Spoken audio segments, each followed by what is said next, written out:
mamamayang magandang umaga po. Ngayong umaga pong ito ay ipapakita ko lang po sa inyo ang pagluluto ng squid steak.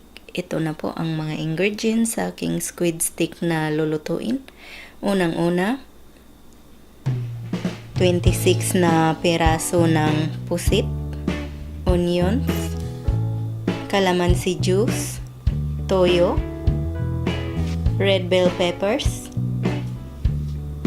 green bell peppers, 1 teaspoon na rice wine, asin, olive oil,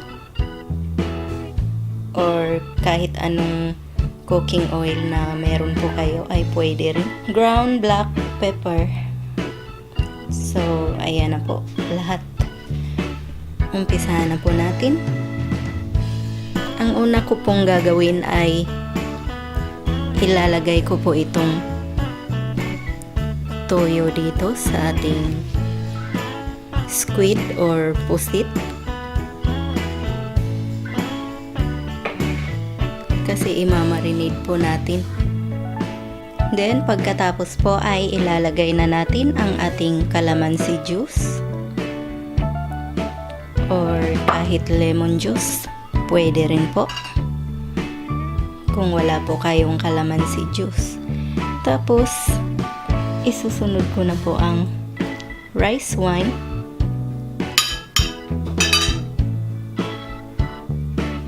At hahaluin lang natin sa kamay. Kailangan po maghugas po muna ng kamay. Naghugas na po ako kanina. Tapos hahaluin natin to. Ilalagay ko na po lahat ng calamansi juice.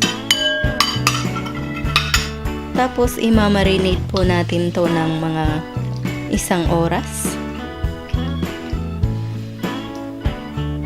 Yan. Ngayon pong 1 hour na ang nakalipas ay taran! Pinalitan ko po siya ng mas malaking lalagyan. At ngayon po ay pwede na po itong lutuin. Ngayon po ay ilalaga po natin muna ito sa kawali. Yan.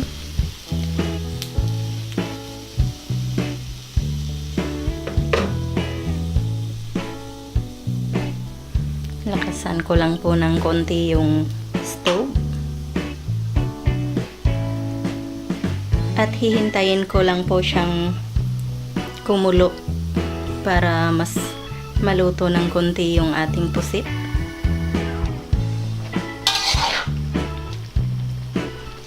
Haluin ko lang po siya ng konti. Pagkatapos po ay tatakpan ko po siya.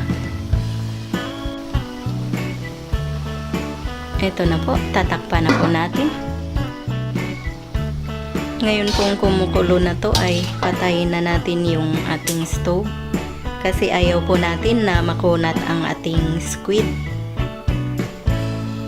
Tapos hahanguin lang po natin. At ilagay natin dito sa ating lalagyan.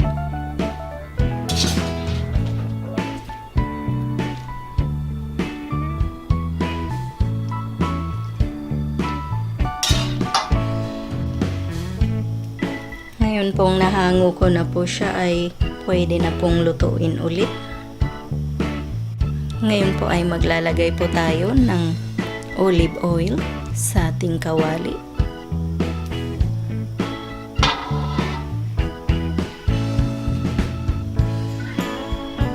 Ngayon mainit na ang ating oil ay atin nang ilalagay itong ating sibuyas.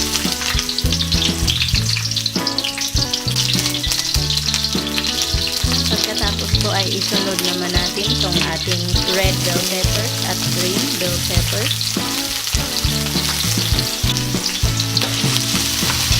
Hahaluin lang natin.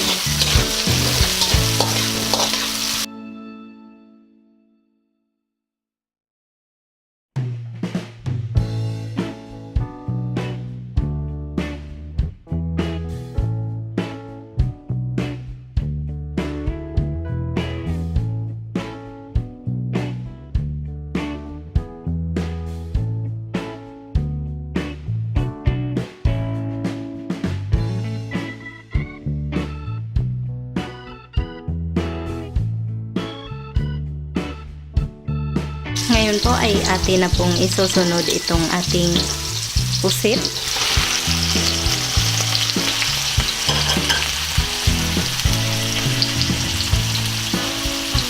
At hahaluin lang po natin.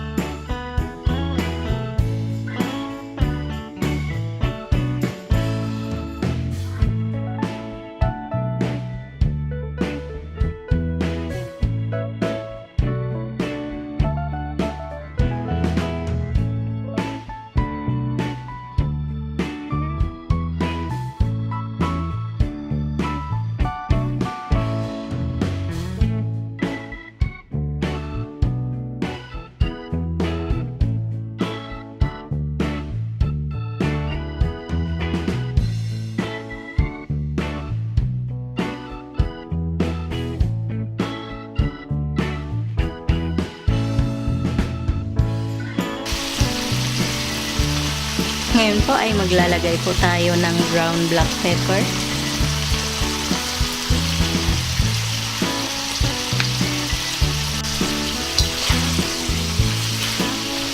Hahaluin lang po natin.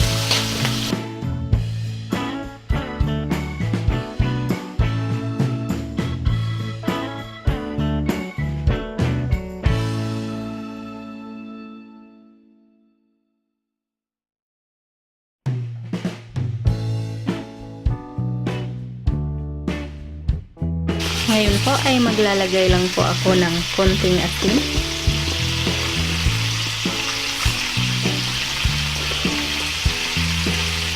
Tapos hahaluin lang po natin to.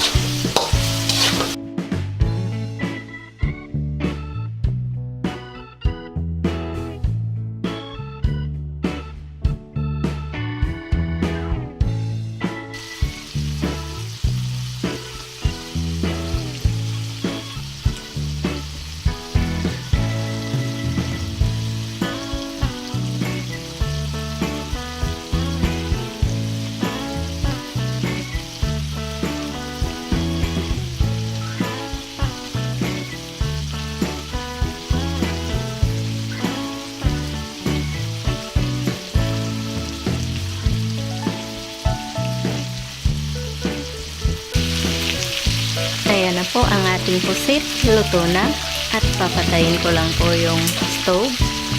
Ngayon ay hahanguin ko na po ito. Ito na po ang finished product natin ng ating squid steak. Ayan na po siya. Sana po ay i-try nyo ang recipe ito. Sana ay magustuhan nyo. At maraming salamat po sa inyong patuloy na pagsuporta at panunood nyo sa aking mga videos. Ito po ang inyong Ate Mayang na nagsasabing, mabuhay!